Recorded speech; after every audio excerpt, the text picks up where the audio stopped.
RT media centre, দেশ ও ইসলামের কথা বলে। নবীর জামানে এক দাসী সে আল্লাহর নবীকে গালি দিত। ওই দাসীর মনিব ছিল এক অন্ধ সাহাবী, চোখে দেখতো না, অন্ধ সাহাবী।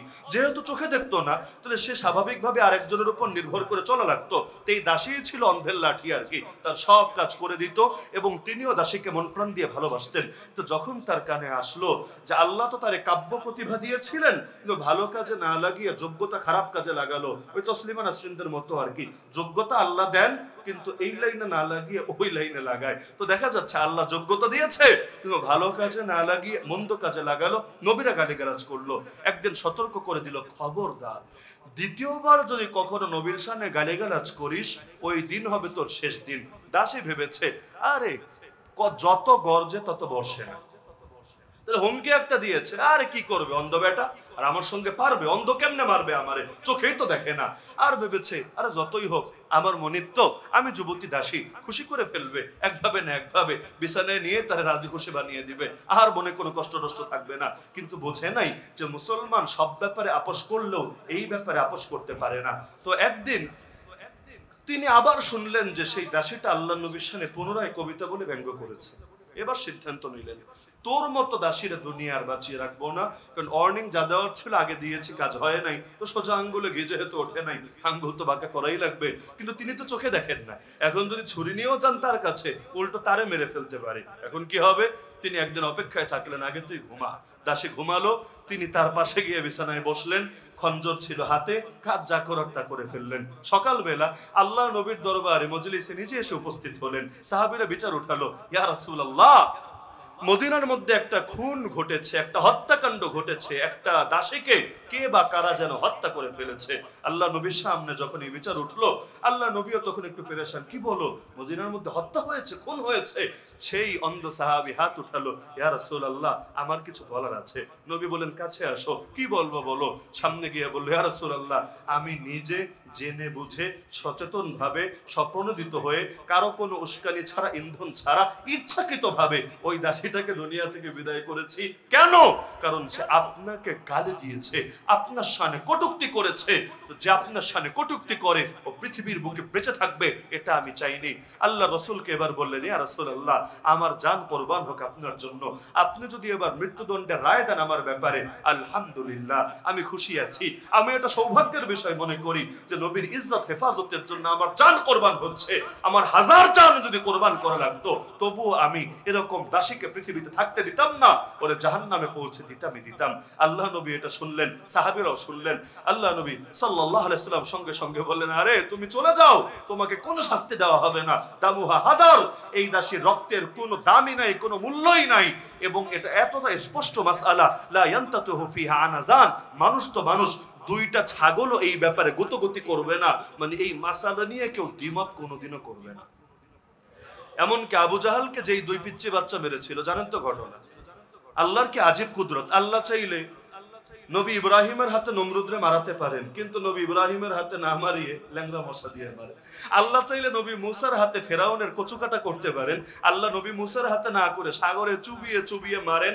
এমন ভাবে মারেন যে মরার আগে, মরতে মরতে ঈমান ঘোষণা পর্যন্ত দিতে বাধ্য হয়, যদিও ওই ঘোষণায় লাভ হবে না, কারণ জবানের কাছে যখন হায়াত চলে আসে, প্রাণ চলে আসে, তওবা কবুল হয় না। আরে আল্লাহ চাইলে হস্তি বাহিনীকে আব্দুল মুত্তালিব এবং তার লোকদের দ্বারা শায়েস্তা করাতে পারতেন।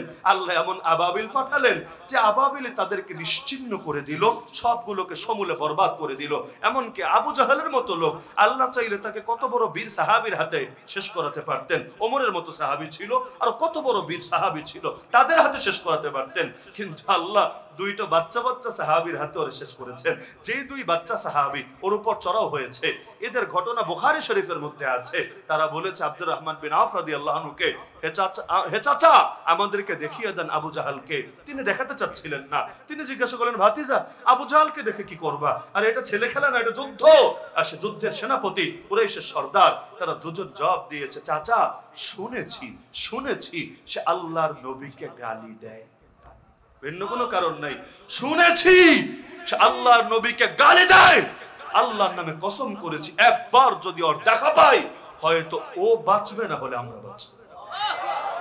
পরবর্তী ঘটনা সবার জানা। তাহলে আল্লাহর নবীর এই দুশমনী উম্মতের ফেরাউন বলে আবু জাহালকে, তার উপর দুইটা বাচ্চাও চড়াই হয়েছে, ভিন্ন কোনো কারণ ছিল না, একমাত্র কারণ ছিল নবীরা গালি দিয়েছিল। এমনকি নবীর জামানে আরেক গালিবাজ আবিষ্কার হয়েছিল, যে এক পর্যায়ে নিজেকেও নবী দাবি করে বসেছিল। এর নাম হলো আসওয়াদ আনাসি। কি নাম? আসওয়াদ আনাসি। সর্বপ্রথম এই ভণ্ডই নবী দাবি করেছে।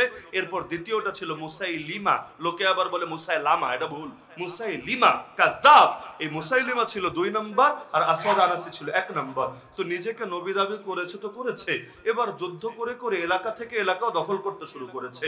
এক এলাকা দখল করে সেখানের গভর্নরকে মেরে তার স্ত্রীকে পর্যন্ত জোর করে বিয়ে করে নিয়েছে। তো শয়তানে চালাচ্ছিল পুরো দমে।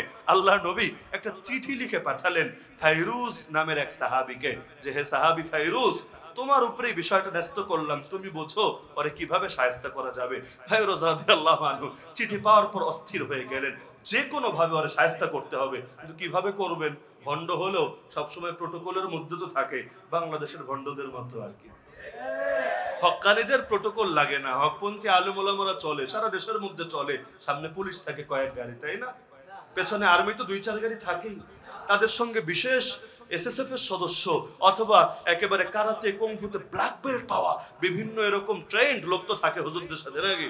কিছু থাকে না, থাকে একমাত্র আল্লাহর উপর ভরসা। আর ভণ্ডরা ওদের কাছে যান, দেখবেন এত স্তরের নিরাপত্তার মধ্যে থাকে যে মোটা অঙ্কের বান্ডিল না নিয়ে গেলে আপনি দেখা করতে পারবেন না। হলে ওই যে দেওয়ানবাগি টাইপের যে শয়তানগুলো ছিল, আল্লাহর নবীর শানে যারা স্পষ্ট বেয়াদবি করেছিল, ফাতেমা রাদিয়াল্লাহু আনহাকে নিয়ে এমন কটু কথা বলেছে যেটা নাস্তিক পর্যন্ত বলবে না, এমন বেয়াদবি করার পর দুনিয়াতে স্বাভাবিক ছিল কিভাবে? এটাই তো সবসময় এমন প্রোটোকলের ভেতরে থাকার চেষ্টা করে।